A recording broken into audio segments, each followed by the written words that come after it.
about them a little bit. The two forms of bodhicitta, which is like bodhicitta in the form of a prayer.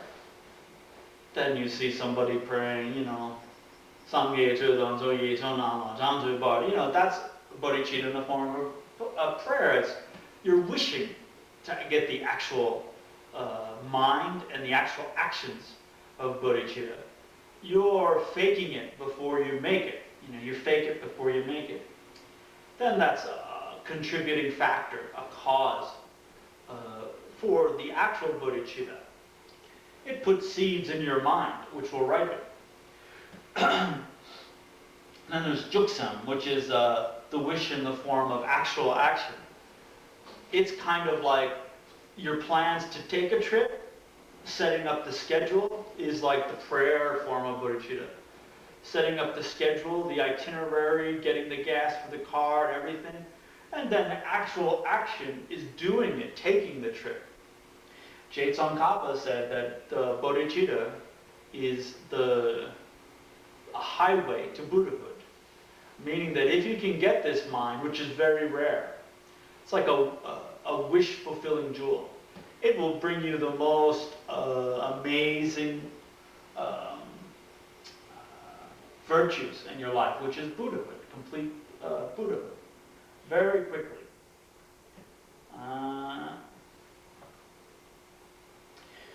Then there's 4 types of wish, the wish for enlightenment, developing a bodhicitta, that run parallel between the 5 paths.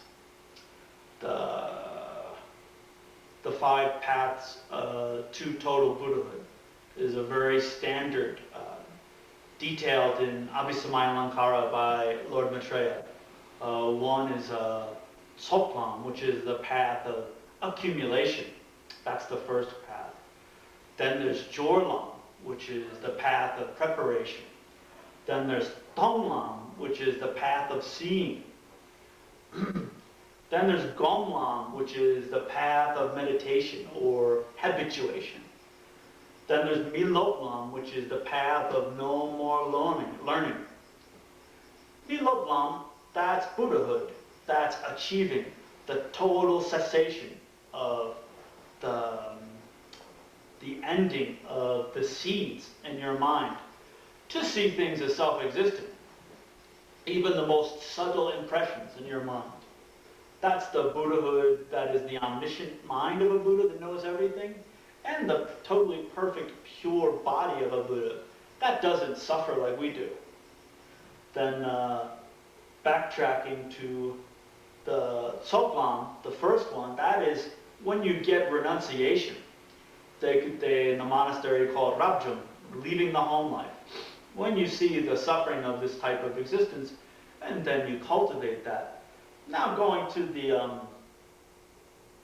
the wish for bodhicitta, if you're in that first path and you've got a healthy sickness for this type of existence, and you have bodhicitta, then you have the first type of wish of bodhicitta, which is the belief wish for bodhicitta. That means you haven't seen emptiness yet. And things appear in your life to be self-existent. You see them that way, and you believe what you are seeing. You see all the phenomena around you as having an inherent nature. Then you react to it, and you're still suffering. But at that same time, you have this great desire to achieve enlightenment for the benefit of beings. This can actually be in the first 2 paths. You can still have bodhicitta in the first 2 paths, Soplam and Jorlam. Soplam, the path of accumulation or collection path. Jorlam, which is the path of preparation. Preparation to what? Preparation, it's preparing you for Tonglam, which is the path of seeing, which is the direct perception of emptiness. How is it preparing you? In the path of preparation, you are studying emptiness from a qualified Lama. You are thinking about these things, meditating about these things.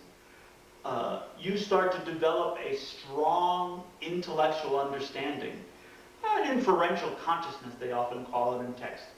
You're inferring through reasoning that emptiness must be the case.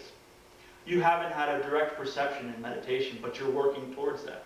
So this path is preparing you for that direct perception of emptiness. Then the number 2 Bodhichitta path is the personal responsibility path. This is anywhere path of seeing on 1 through 7 up the bhumis.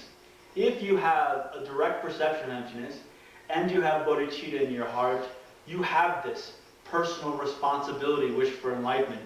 You have seen emptiness directly. Then you come out of that meditation and you still see things as appearing to you in a self-existent manner.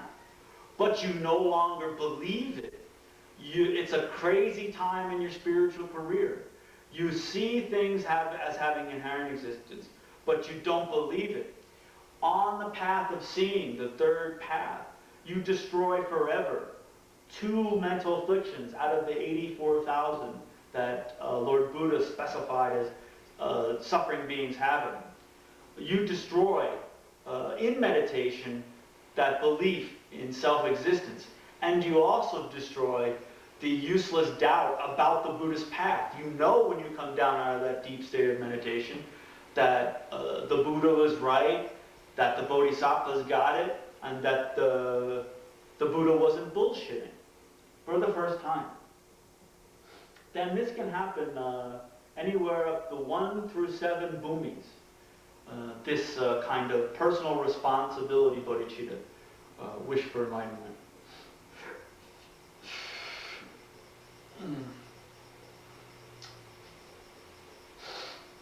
Then there's the ripened wish for enlightenment.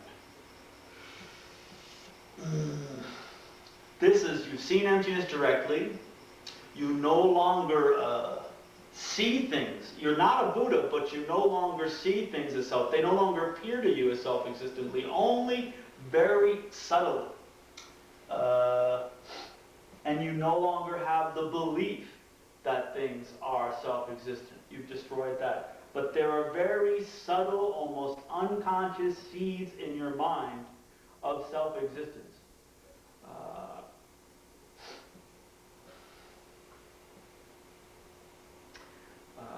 Then there's the 4th one, which is the wish where all obstacles are eliminated. And that's Buddhahood.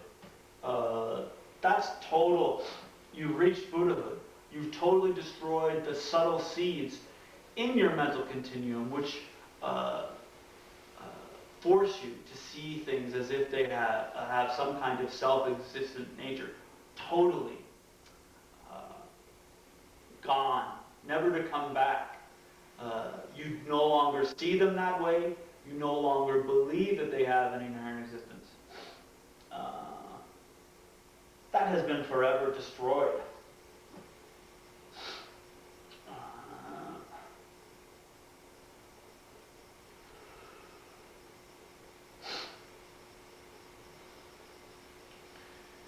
Daksha Namje, that's exchanging self and others. That's a compound between Daksha Nyimpa and Daksha Jewa.